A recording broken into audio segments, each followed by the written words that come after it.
Midnight to 0:15, you ever wonder what it's like to really know fear? Not the jump scare, heart-thumping kind.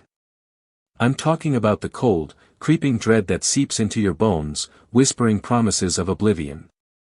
The kind that makes you question the very fabric of reality. I saw it, felt it, lived it. In the Vietnam. And it wasn't just Charlie we were fighting. No, the jungle, the Mekong, they had their own horrors. And they never slept. Please subscribe to this channel, like and share this video. It encourages us to make more. 0:15 to 1 o'clock, they called me preacher back then. Not because I was holy, mind you. More like I was the one who always had a scripture for every grim occasion. A fatalistic prophet, if you will. We were a recon team, 6 of us, eyes and ears for the big brass. Our mission, like so many others, was simple on paper: scout the perimeter of a suspected VC stronghold deep in the Delta. What they didn't tell us was that stronghold was less a camp and more, a gateway. 1 to 145, the Mekong Delta. Imagine a primordial swamp, choked with mangroves and shrouded in a perpetual, humid haze. The air itself felt thick, heavy with the scent of decay and something else, something ancient and watchful. The river, a murky, serpentine beast, was our highway and our tormentor. It whispered secrets with every lapping wave, secrets that began to curdle in our minds. 1:45 to 2:30, our first night out, we humped through a stretch of jungle so dense the sun never touched the ground. Just a green twilight, even at noon. That night, the sound started. Not the usual jungle chorus, the cicadas, the distant roars. No, these were different. Faint, mournful cries, carried on the humid breeze. Too human to be animals, too spectral to be from any camp. Just the wind, preacher, Corporal Ramirez, our point man, would grunt. But his eyes, even in the moonless dark, betrayed his unease.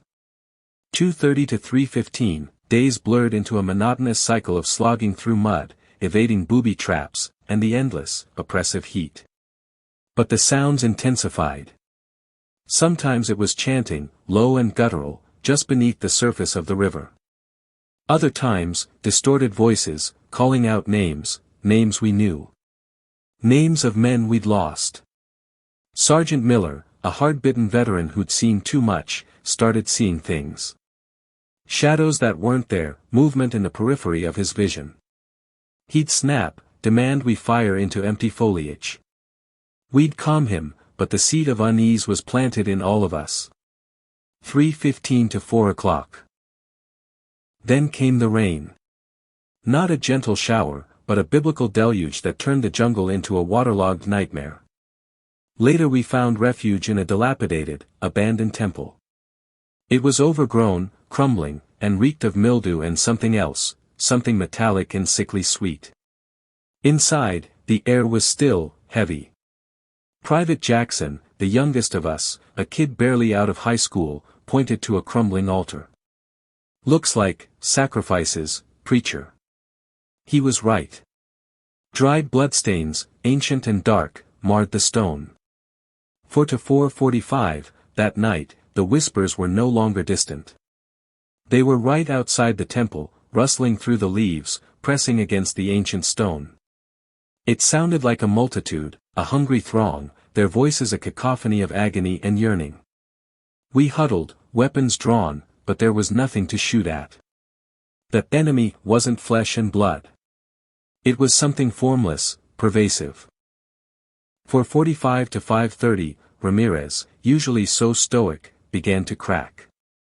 He'd stare out into the rain-swept darkness, muttering about the river taking its due.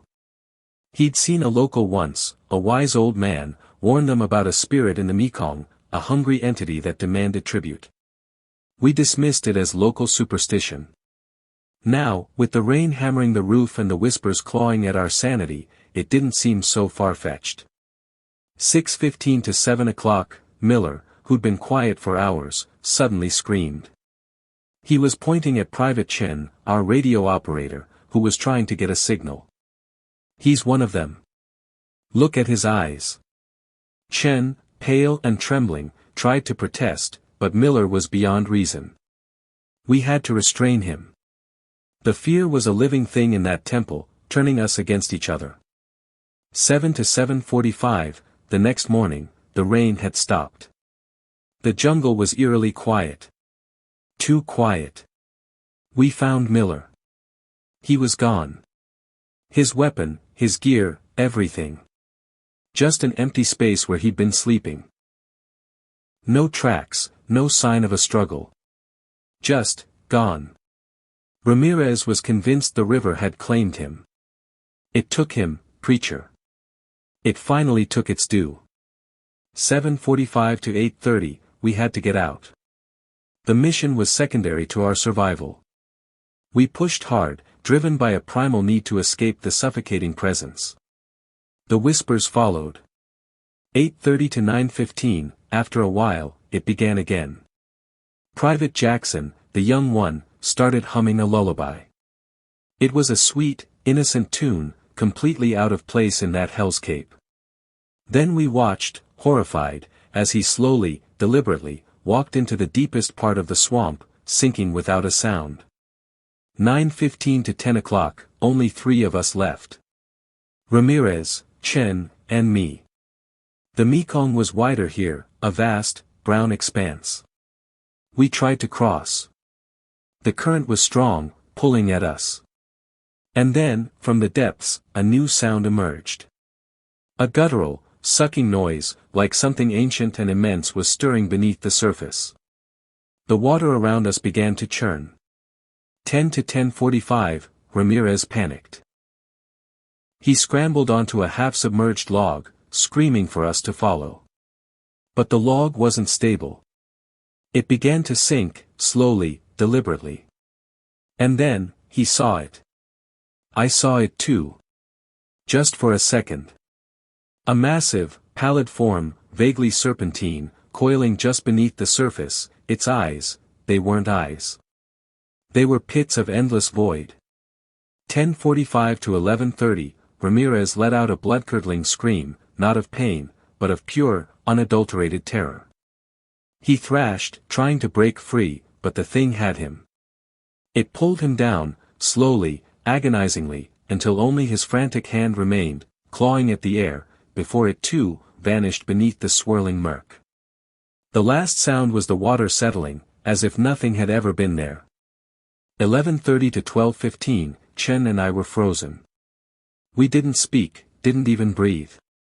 We just looked at each other, 2 shattered men, sanity clinging by a thread. We made it to the other side, somehow. I don't remember the journey. It's all a blur of fear and exhaustion. 12:15 to 1300 hours, they found us days later, delirious, malnourished. They called it combat fatigue, shell shock. They sent us home. Chen, he never spoke again. Just stared blankly at the wall, forever lost to the Mekong's embrace. I tried to forget.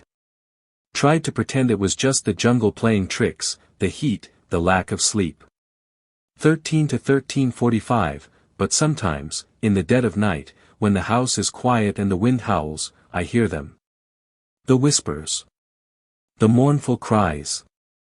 The distant chanting. And I remember the eyes, those abyssal pits. And I know, with a certainty that chills me to my core, that it wasn't a hallucination. It was real. 13:45 to 14:30, the Mekong doesn't sleep. And neither do I. Because out there, in that forgotten corner of the world, something ancient and hungry still stirs beneath the muddy waters, waiting. And sometimes, when the moon is full and the air is heavy, I can feel its cold, patient gaze, reaching across oceans, pulling me back to the dread. 1430 to 1500 hours. And that, my friends, is the real horror of war. Not just the bullets and the bombs, but the things that lurk beyond our understanding, waiting to claim not just our lives, but our very souls. Thank you for watching.